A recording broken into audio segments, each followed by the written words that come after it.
So it's been over 1 full year since this 14-inch M1 MacBook Pro came out, and I've been using it almost every single day during that time period.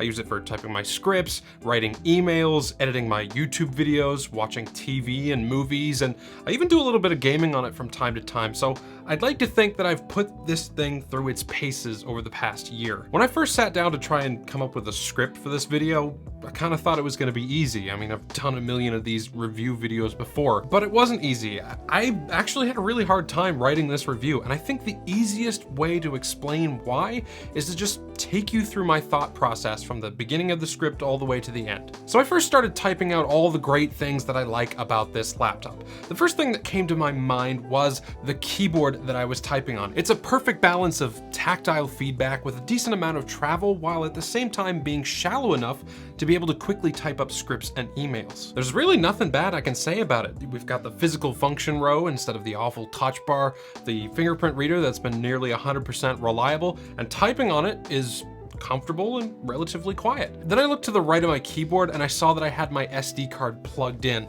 And I remembered that the last MacBook Pro that had one of those was all the way back in 2015. Same thing with that HDMI port. The I/O on this laptop is so much better than it's been in the past 5 or 6 years. And even though they've done away with the USB-A ports, probably for good, I don't mind, since most of my peripherals have already moved away from USB-A and onto USB-C anyway. After I wrote all that down, I did some more thinking, and I couldn't decide on whether I should talk about the battery life, the performance, or the display next. I think I settled on talking about the battery life and then the performance before the display stuff, because the display stuff is fun and exciting, but it's also got some negatives in there, which would make a good transition into the con section of this review. That's also where I started to have some problems with writing the script. More on that later. So yeah, I started writing about the battery life of this M1 MacBook next, because it has been so good. How many hours I get obviously depends on what I'm doing on it, but I find that even if I'm working it super hard,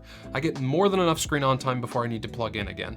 I have edited full 4K videos inside of Final Cut Pro on this thing before the battery hit anywhere close to 20%. And if you're just doing something like watching movies or TV shows, you can get like 10 to 12 hours on this thing. But I will admit that this laptop is used far more as a desktop replacement than it is a portable workstation. It's usually sitting on my desk at home plugged into my Anker hub, which, by the way, is the sponsor of today's video. I love my MacBook, but having to constantly switch between multiple devices and cords to get the perfect setup for work or entertainment really gets old. And that is why I use this guy, the Anker 563 USB-C docking hub. This is the ultimate tool to use with my M1 MacBook. With 2 HDMI ports and a display port, you can easily connect multiple monitors and devices to your MacBook for a seamless setup. Plus, the 100-watt power delivery port ensures that your MacBook stays charged up no matter what you're doing on it. The Anker 563 also features a 30-watt USB-C 3.2 port for fast charging your phone, 2 USB-A ports, an Ethernet port, and an aux-in or out port, giving you even more options for connecting, accessing, and charging your favorite devices. Level up your MacBook by connecting up to 3 monitors and anything else you need for your workstation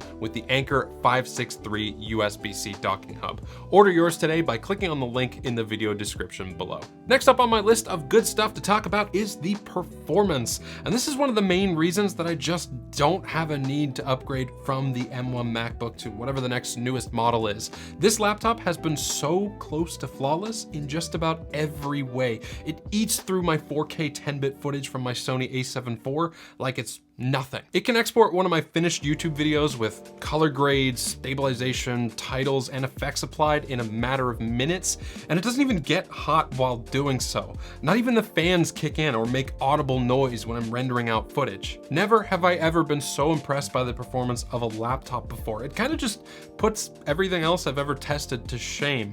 And this is the base model. I have the M1 Pro and 16 gigs of RAM. Plus, for gaming, it is ludicrous that a GPU that's integrated can pull this much weight. That combined with the ProMotion 120Hz display makes gaming not only possible, but actually kind of enjoyable. I won't go too in depth with the benchmarks and whatnot, since there's plenty of that out there on the internet already, but when I want to do some gaming on the go, Yeah, this laptop can do it without issue, as long as those games can run on a Mac, obviously. The last of the good things that I had written down is, again, that display, that sweet, sweet 14.2-inch mini LED display with its higher than 1440p resolution and 120 Hz refresh rate. If whatever you're looking at doesn't look good on the screen of this laptop, it's probably not gonna look good anywhere. The colors are vibrant, the blacks are nearly perfect, and it's awesome for watching movies or TV shows on. Even the brightness on this laptop is top tier. Apple advertises up to 1,000 nits of sustained brightness, like this is blowing out the camera right now, and up to 1,600 nits for peak HDR content, which means if you're using it in a bright office with sunlight coming in, you're still gonna be able to see the screen easily, even with that glossy display glass. And that brought me to the things that I don't like about it. And I have to admit, at this point in the writing process, I was stumped. It was only at this point that I realized that I had very, very little to say about this laptop that was negative.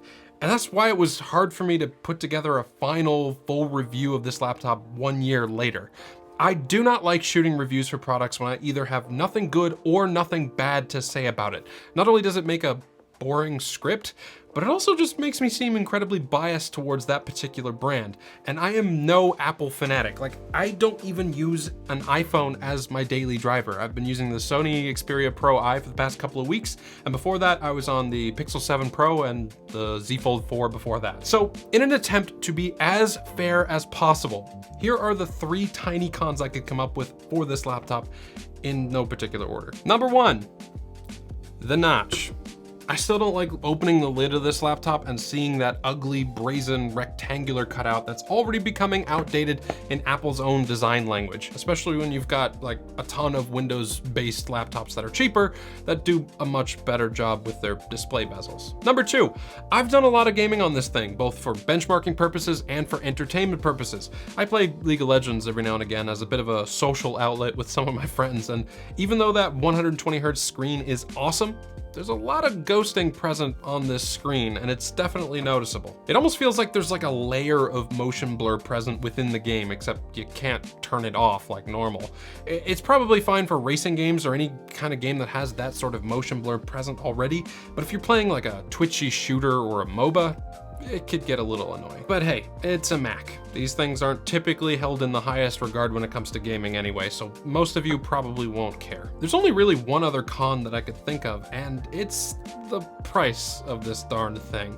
For the absolute base model that I have here with the M1 Pro, the 16 gigs of RAM and a 512 gig storage, it's gonna run you a cool $2,000 US.